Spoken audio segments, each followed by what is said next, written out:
This video is for Unit 3.5 on active transport. Now, previously in class, we've talked about passive transport. So let's do a quick review of what that is before we get into active transport. So for passive transport, the movement of the molecules always moves from high to low concentration. So the movement is that molecules move from high to low. And another way of saying that is we say that it moves with the concentration gradient. Remember, the concentration gradient is just the difference in concentration from the inside and the outside of the cell. So if it's moving with the concentration gradient, that molecule is moving from high to low concentration. Examples of passive transport, there were 3 of these. One was diffusion. This is small molecules that can move in and out of the cell membrane. The second one was osmosis, a specific type of diffusion of water only. And then finally, facilitated diffusion. This was for molecules that were large or charged, couldn't get through the cell membrane, and so they had to diffuse through special channels or helpers, so we call it facilitated diffusion. Okay, with that in the back of your mind, now we're going to switch to active transport.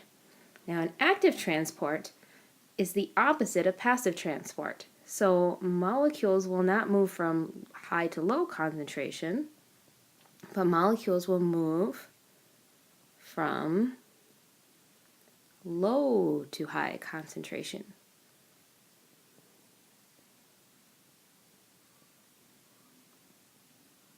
And we call this process as being against the concentration gradient.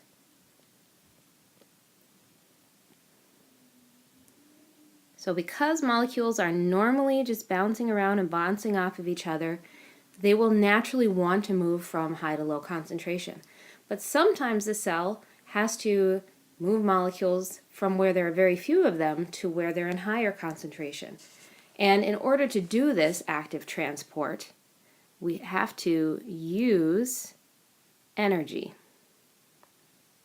because this goes against what the molecules would normally do.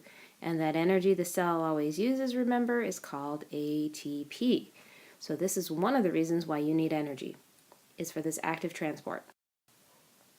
All right, we're going to go through 3 types of active transport. The first one is endocytosis, and as in most biology words, the parts of the words gives you clues as to what it actually means. So endo means into or inside of. Cyto means cell. So endocytosis moves things into the cell. Usually these things are pretty large molecules.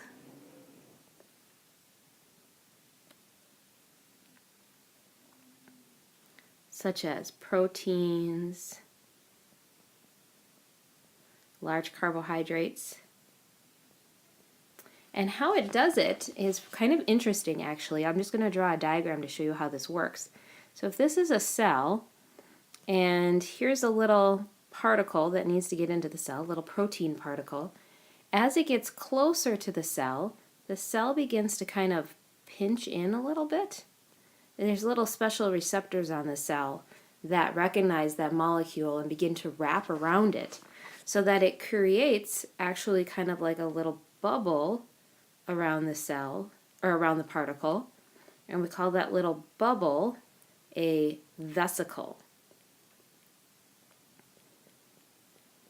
So a little piece of the cell membrane actually wraps around that large molecule, whatever it is, to bring it into the cell. So that's endocytosis. The next example of active transport is exocytosis. And again, the parts of the words give you a clue. Exo is for outside or exit. I like to think of it as. Cyto, again, is for cell. So exocytosis is for materials that need to leave the cell in large quantities. And the most common example of something that needs to leave the cell is waste products of the cell. So the waste products of the cell can be found in these little vesicles again. So the cell has all these chemicals it wants to get rid of. That vesicle will fuse with the cell membrane, so it sticks to it. And then once it sticks to the cell membrane bursts open and releases all of those particles, those waste particles, to the outside of the cell, to that fluid that surrounds the cell. Again, the little packets of waste products are called vesicles. This actually makes the cell membrane larger again because right here, remember, the cell membrane fused with the vesicle. The last example of active transport is something specific called the sodium-potassium pump. And a common place you'll find this is on neurons or nerve cells. And I did mention this a little bit in class already, but your nerves have to move sodium and potassium across the membrane in order to work, in order for you to feel something.